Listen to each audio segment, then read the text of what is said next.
ಸ್ನೇಹಿತರೆ ನಮಸ್ಕಾರ. ಮಗುವು ವಿವೇಕಿಯು, ಸಹಜ ಪ್ರವೃತ್ತಿಯು, ಪ್ರಬುದ್ಧನೂ ಆಗಿರ್ತಾನೆ.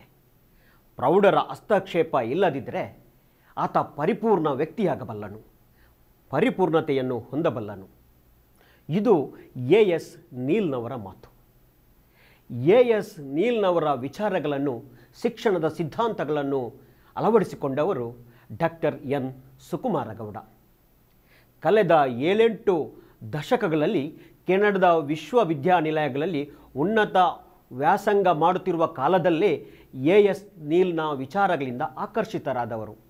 ಅವನ ಪ್ರೀತಿ, ಅನುಕಂಪ, ಎದೆಗಾರಿಕೆ ಹಾಗೂ ಅವನು ಪ್ರತಿಪಾದಿಸುತ್ತಿದ್ದ ಮಾನವತಾವಾದವನ್ನು ಬಹಳಷ್ಟು ಮೆಚ್ಚಿಕೊಂಡಿರುವವರು ಡಾಕ್ಟರ್ ಎನ್ ಸುಕುಮಾರಗೌಡರು.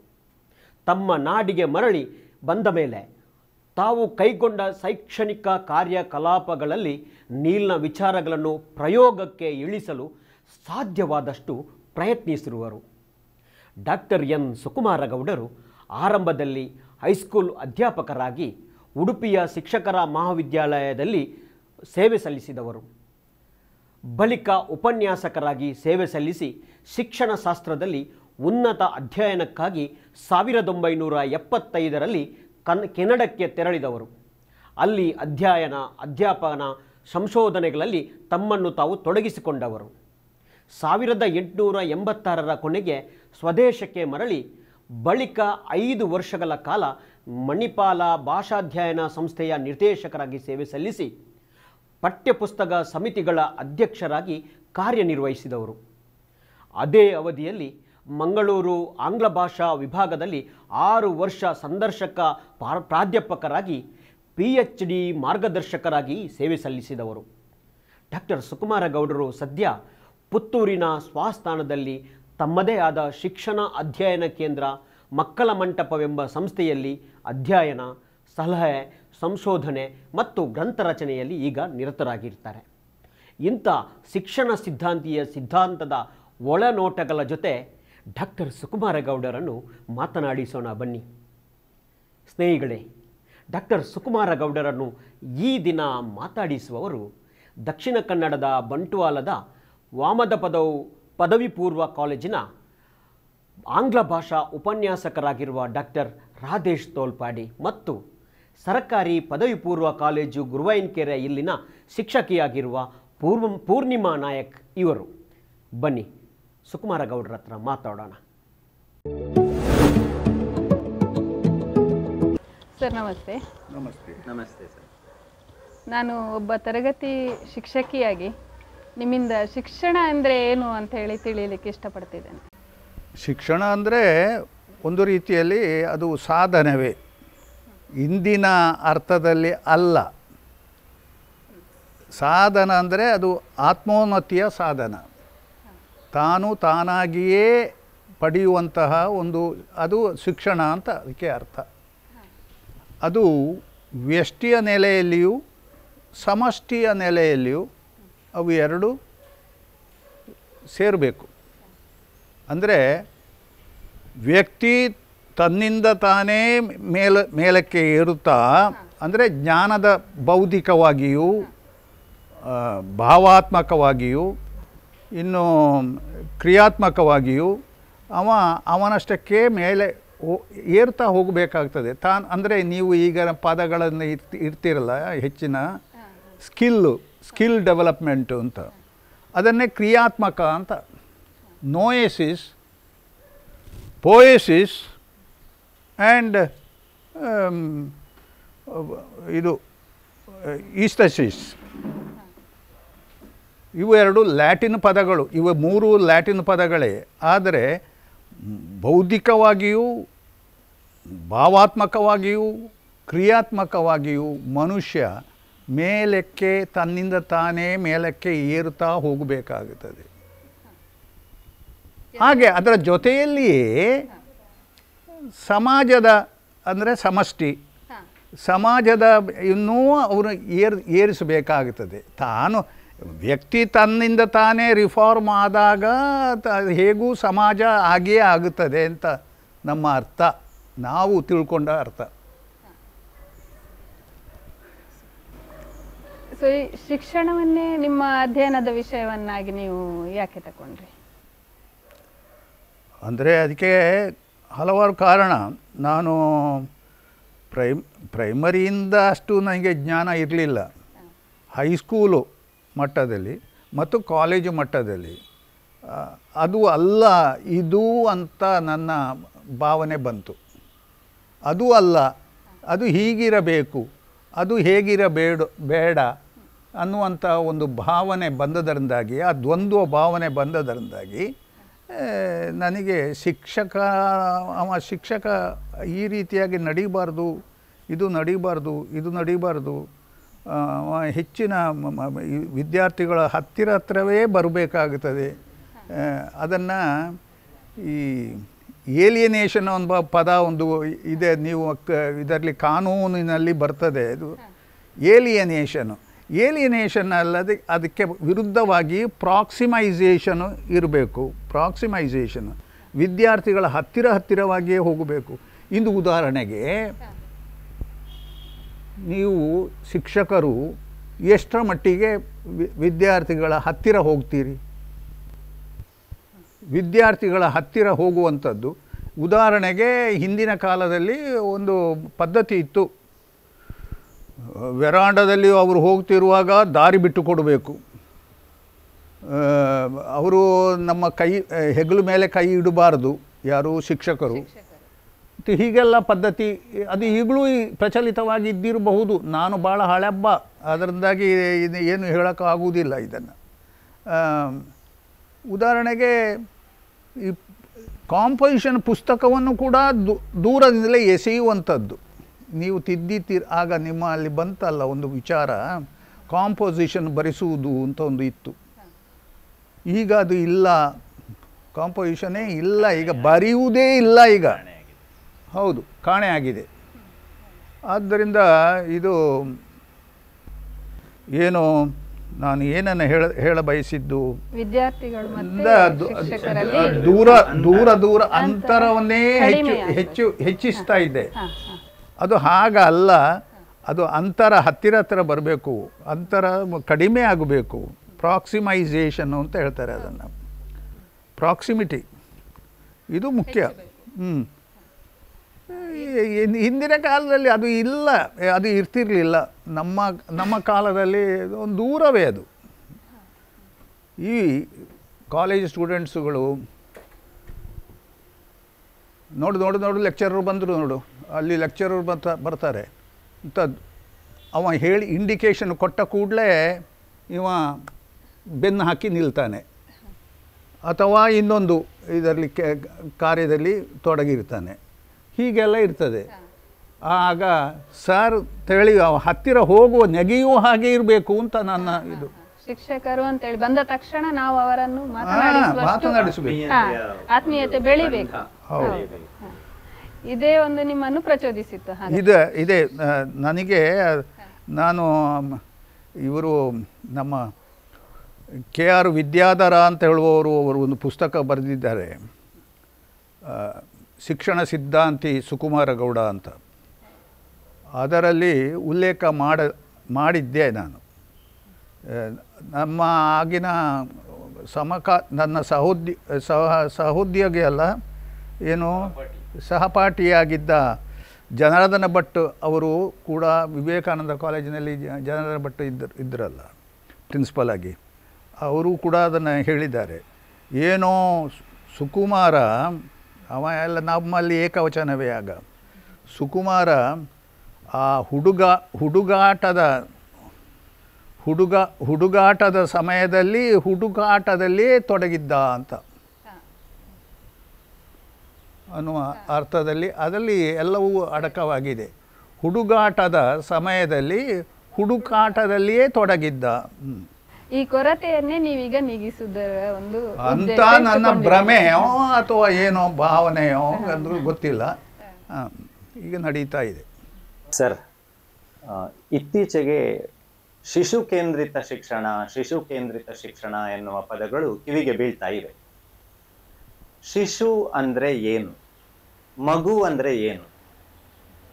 ಸಾಮಾನ್ಯವಾಗಿ ಮಗು ಅಂತ ಹೇಳುವಾಗ ಮಗು ಒಂದು ಚಿಂಪಾಂಜಿ, ಮಗು ಒಂದು ಗಿಳಿ, ಮಗು ಒಂದು ಮಣ್ಣಿನ ಮುದ್ದೆ, ಏನನ್ನು ಕೊಟ್ಟರೂ ಸ್ವೀಕರಿಸುವಂತಹ ಒಂದು ದಾಸ್ತಾನು ಹಂಡೆ ಇತ್ಯಾದಿ ಕಲ್ಪನೆಗಳಿವೆ.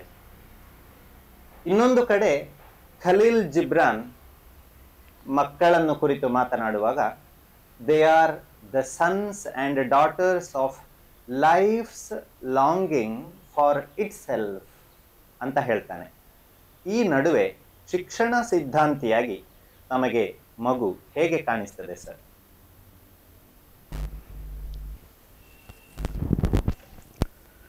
ನೀವು ಆಗ ಹೇಳಿದ್ದು ನಾನು ಈಗ ಪ್ರಚಲಿತವಾಗಿ ಇರತಕ್ಕಂತಹ ಭಾವನೆಗಳನ್ನು ನಾನು ಹೇಳಿದ್ದೆ. ಖಲೀಲ್ ಗಿಬ್ರಾನು ಅವ ಒಬ್ಬ ಲೆಬನಾನ್ನ ಒಬ್ಬ ತತ್ವಜ್ಞಾನಿ. ಅವ they are not your children, they are not your children are not yours, they are just the life longing for itself. They come through you, not from you, come through you ಅಂತ ಹೇಳ್ತಾನೆ. ನೀವು ಒಬ್ಬ ಸಾಹಿತಿ ಆದುದರಿಂದ ಭಾವಾತ್ಮಕವಾಗಿ ಚಿಂತನೆ ಮಾಡುವುದರಿಂದಾಗಿ ನಾನು ಇದನ್ನು ಒಳ್ಳೆಯ ಅದು ಆ ಒತ್ತಟ್ಟಿಗಿರಲಿ. ನಾವು ಇಂದು ಮಕ್ಕಳನ್ನು ಈ ಶಾಲೆ ಕಾಲೇಜುಗಳಲ್ಲಿ ನಡೆಯುವಂಥ ಪದ್ಧತಿಗಳನ್ನು, ಪ್ರಾಕ್ಟೀಸ್ಗಳನ್ನು ಅವಲೋಕಿಸಿದರೆ ನಮಗೆ ಏನು ಕಾಣುತ್ತದೆ? ಬಾಯ್ಪಾಠ, ಉರು ಹೊಡಿಸುವುದು, ಸ್ಪರ್ಧೆಗಳಿಗೆ ತಯಾರು ಮಾಡುವುದು, ಪರೀಕ್ಷೆಗಳಿಗೆ ತಯಾರು ಮಾಡುವುದು, ಮತ್ತು ಅಂಕ ಗಳಿಸುವುದು, ರ್ಯಾಂಕು ಗಳಿಸುವುದು. ಹೀಗೆ ಅದು KG ಹಿಡಿದು PGವರೆಗೂ ನಡೀತದೆ. PGವರೆಗೆ, ಪೋಸ್ಟ್ ಗ್ರ್ಯಾಜುಯೇಷನ್ವರೆಗೂ ಯೂನಿವರ್ಸಿಟಿ ಲೆವೆಲ್ನಲ್ಲೂ ಅದೇ ನಡೆಯುವಂಥದ್ದು. ನನಗೆ ಅದೇ ಒಂದು ಬೇಜಾರ ಕಂಡು ನಾನು ಅಲ್ಲಿ ವಿಸ್ತರಣೆ ಅನ್ನುವ, ಜ್ಞಾನದ ವಿಸ್ತರಣೆ ಅನ್ನುವ ಪದವೇ ಇಲ್ಲ ಅಲ್ಲಿ. ಬೇರೆ ಒಂದು ಅದು ಎಕ್ಸಾಮಿಗೆ ಬರ್ತದೋ ಅಂತ ಅವರ ಪ್ರಶ್ನೆಗಳೇ ಅಷ್ಟೇ, ಎಕ್ಸಾಮಿಗೆ ಅದು ಬರ್ತದೋ. ಹೀಗೆ ಇದು ಎಕ್ಸಾಮಿಗೆ ಇಲ್ಲ ಅಂತ ಆದ ಕೂಡಲೇ ಅದನ್ನು ತಳ್ಳಿ ಹಾಕುವಂಥದ್ದು ಈ ಪದ್ಧತಿ. ನೀವು ಹೇಳಿದಂಥದ್ದು ಉದಾಹರಣೆಗೆ ದಾಸ್ತಾನು ಹಂಡೆ, ಸ್ಟೋರಿಂಗ್, ಎಲ್ಲ ಇನ್ಫಾರ್ಮೇಷನ್ ಬೇಕೋ ಬೇಡವೋ. ಈಗ IAS ಅಧಿಕಾರಿಗಳಿಗೆ ಪ್ರಿಲಿಮಿನರಿ ಅಂತಿದೆ, ಆಂಥ್ರಪಾಲಜಿ ಅಂತಿದೆ. ಅಲ್ಲಿ ಅದನ್ನು ಅಳವಡಿಸಿಕೊಳ್ತಾರೆ ಅವರ ನಿಜವಾದ ಉದ್ಯೋಗದಲ್ಲಿ. IAS ಅಧಿಕಾರಿಗಳು, IPS ಅಧಿಕಾರಿಗಳು ಅದನ್ನು ತರ್ತಾರೋ ಅವರು? ಇಲ್ಲ. ಅಥವಾ ದಾಸ್ತಾನು ಹಂಡೆ ಆಯಿತು, ಇನ್ನೊಂದು ಮಣ್ಣಿನ ಮುದ್ದೆ, ಚಿಂಪಾಂಜಿ, ಮಣ್ಣಿನ ಮುದ್ದೆ, ಗಿಳಿ, ಅದು ಹೇಳಿದ್ದನ್ನು ಅನುಕರಿಸುವವನು. ಅದೇ ಎಲ್ಲ ಅಷ್ಟೇ, ಅದೇ ಅರ್ಥದಲ್ಲಿ ಬರುವಂಥದ್ದು. ಹೇಳಿದ್ದನ್ನೇ ಬಾಯ್ಪಾಠ, ಉರು ಹೊಡಿಸುವಂಥದ್ದು. ಈಗ ನಮಸ್ತೆ, ನೀವು ಬಂದ್ರಾ, ಬನ್ನಿ ಕೂತ್ಕೊಳ್ಳಿ ಅಂತ ಗಿಳಿಗೆ ಹೇಳಿರ್ತೀರ ನೀವು. ಅಷ್ಟನ್ನೇ ಅದು ಬಾಯ್ಪಾಠ ಮಾಡಿ ಅದನ್ನು ಉರು ಹೊಡೆದು ಒಪ್ಪಿಸ್ತದೆ. ಇದು ಉದಾಹರಣೆಗೆ ಇದು ಜಾನ್ ಲೋಕ್ ಎಂಬವ ತಂದಂಥ ಒಂದು ಪದ್ಧತಿ. ಅದು ಜಾನ್ ಲಾಕಿಂದು ಈ ಸ್ಕಿನ್ನರಿಯನ್ ಮಾಡೆಲ್ಲು ಅದಕ್ಕೆ ದಾರಿ ದೀಪವಾಗಿ ಇದ್ದದ್ದು. ಯಾವುದು? ಅದು ಜಾನ್ ಲಾಕಿಂದು ಈ ವ್ಯಾಕ್ಸ್ ಟ್ಯಾಬ್ಲೆಟ್ ಅಂತ. ವ್ಯಾಕ್ಸ್ ಟ್ಯಾಬ್ಲೆಟ್ ಅದು ಈ ಯಾವುದು ಮಾಯಣದ ಮುದ್ದೆ ಅದನ್ನು ಅಂಟಿಸಿದ ಹಾಗೆ ಬೇಕಾದ ರೂಪವನ್ನು ಅದಕ್ಕೆ ತರ್ಬೋದು ಅಂತ. ಶಿಕ್ಷಣದಲ್ಲಿ ಬೇಕಾದ ರೂಪವನ್ನು ತರ್ಬೋದು. ಮತ್ತು ಇನ್ನೆಂಥದ್ದು? ಚಿಂಪಾಂಜಿ. ಚಿಂಪಾಂಜಿಯು ಅದು ಏನು ಅಂತ ನಿಮಗೆ ಗೊತ್ತು. ಅದು ಚಿಂಪಾಂಜಿ ಏನು ಅಂತ ಆಯಿತು. ಅನುಕರಣೆ ಮಾಡುವಂಥದ್ದು. ಅನುಕರಣೆ ಪದ್ಧತಿಯೇ. ಓಟದ ಕುದುರೆ ಸರ್, ಒಂದು ಓಟದ ಕುದುರೆ. Very good. ಓಟದ ಕುದುರೆ ಅಂತ. ಈ ಕಂಬಳದ ನಮ್ಮ ದಕ್ಷಿಣ ಕನ್ನಡದಲ್ಲಿ ಕಂಬಳ ಓಟ, ಅದನ್ನೇ ಅನುಕರಣೆ ಮಾಡುವಂಥದ್ದು, ಅದು ಓಡಿಸುವಂಥದ್ದು. ಕುದುರೆಗಳಲ್ಲಿ ಜಾಕಿ ಮತ್ತು ಇವ ಇರ್ತಾನೆ, ಜಾಕಿ ದ ರೈಡರ್, ಅವ ಓಡಿಸ್ತಾನೆ. ಅದಕ್ಕೆ ಆ ಕುದುರೆಗಿಂತ ಈ ಕುದುರೆ ಜಾಸ್ತಿ ಓಡಬೇಕು. ಓಡಿದರೆ ಅವನಿಗೆ ಟ್ರಾಫಿ ಬರುವಂಥದ್ದು, ಓನರಿಗೆ ಟ್ರಾಫಿ ಬರುವಂಥದ್ದು. ಹೀಗೆ ಇದೆ. ಇನ್ನೊಂದು ನೀವು ಎಂಥದ್ದು ಹೇಳಿದ್ರಲ್ಲಪ್ಪ, ನನಗೆ ನಿಮ್ಮಿಂದ ಗಿಳಿ ಸರ್, ಚಿಂಪಾಂಜಿ, ಗಿಳಿ, ಓಟದ ಕುದುರೆ, ದಾಸ್ತಾನು ಹಂಡೆ, ಮಣ್ಣಿನ ಮುದ್ದೆ ಸರ್. ಅದೇ ಸ್ವೀಕರಿಸುವಂಥದ್ದು. ಅದು ಅವರಿಗೆ, ನಮ್ಮ ಈ ಮಕ್ಕಳ ಪೋಷಕರಿಗೂ ಅದುವೇ ತಲೆಯಲ್ಲಿ ಇರುವಂಥದ್ದು. ಮಕ್ಕಳ ಪೋಷಕರಿಗೂ ಅದೇ ತಲೆಯಲ್ಲಿ. ಮಗು ಶಿಕ್ಷಕರು ಏನು ಹೇಳ್ತಾರೋ ಅದನ್ನು ತಗೋ ನೀನು, ಅದನ್ನು ಪ್ರಶ್ನೆ ಮಾಡುವುದು ಬೇಡ, ಪ್ರಶ್ನಿಸುವ ಹಕ್ಕು ನಿನಗಿಲ್ಲ. ಶಿಕ್ಷಕರು ಏನು ಹೇಳ್ತಾರೆ, ಟೀಚರ್ಸ್ ಏನು ಹೇಳ್ತಾರೆ ಎಂಬುದು ಅದೇ ಪ್ರಶ್ನೆ ಮುಖ್ಯವಾದ್ದು. ಹೀಗೆ ಹೋಗುತ್ತದೆ. ಆ ಭ್ರಮೆಯಲ್ಲಿಯೇ, ನಮ್ಮ ಭಾವನೆಯ ಭ್ರಮೆಯಲ್ಲಿಯೇ ನಾವು ಇಂದು ನಮ್ಮ ಶಿಕ್ಷಣ ಸಾಗುತ್ತಾ ಇದೆ. ಆದರೆ ಮಗು ಅಷ್ಟೇ ಅಲ್ಲ, ಮಗು ಅದು ಅಲ್ಲ. ಮಗು ಹಾಗೆ ಆಗುವುದಿಲ್ಲ. ಮಗುವಿನಲ್ಲಿ ಒಂದು ಸೃಜನಾತ್ಮಕ ಶಕ್ತಿ ಇರ್ತದೆ. ಮಗುವಿನಲ್ಲಿ ಒಂದು ವೈಯಕ್ತಿಕತೆ ಇದೆ, ಇಂಡಿವಿಜುವ್ಯಾಲಿಟಿ. ಆದ್ದರಿಂದ ಅದಕ್ಕೆ ಸಮಾನವಾಗಿಯೇ ನಾವು ನಮ್ಮ ಶಾಲಾ ಶಿಕ್ಷಣವನ್ನು ಅಂದರೆ ಅದು ಇದು ದೀರ್ಘವಾದ್ದು. ಆ ಶಿಕ್ಷಣವನ್ನೇ ಅದಕ್ಕೆ ನಾವು ರೂಢಿಸಿಕೊಳ್ಳಬೇಕು. ಅದು ಹೊರತು ನಮ್ಮ ಶಿಕ್ಷಣ ಕ್ರಮ ಇಂದು ಪ್ರತಿಭಾ ಕಾರಂಜಿ ಎನ್ನುವಂಥದ್ದು, ನೀವು ಅದರ ಶಿಕ್ಷಣದ ಹೆಸರಿನಲ್ಲಿ ನಡೀತದಲ್ವ ಪ್ರತಿಭಾ ಕಾರಂಜಿ, ಏನು ನಡೀತದೆ ನೀವು ಅದನ್ನೇ ಹೇಳಬೇಕಾಗ್ತದೆ ನನಗೆ. ಪ್ರತಿಭಾ ಕಾರಂಜಿ ಅಂದರೆ ಕೆಲವು ಸ್ಪರ್ಧೆಗಳನ್ನು ಏರ್ಪಡಿಸಿ, ಅಷ್ಟೇ ಅಲ್ವಾ? ಹೌದು, ಒಂದು 2-3 ದಿನಗಳ ಮೊದಲು ಅದಕ್ಕೆ ಒಂದು ಸ್ವಲ್ಪ ಪ್ರಾಕ್ಟೀಸ್ ಎಲ್ಲ ಕೊಟ್ಟು, ತಯಾರಿಗಳನ್ನೆಲ್ಲ ಕೊಟ್ಟು ಮಾಡ್ತಾರೆ ಅಷ್ಟೇ.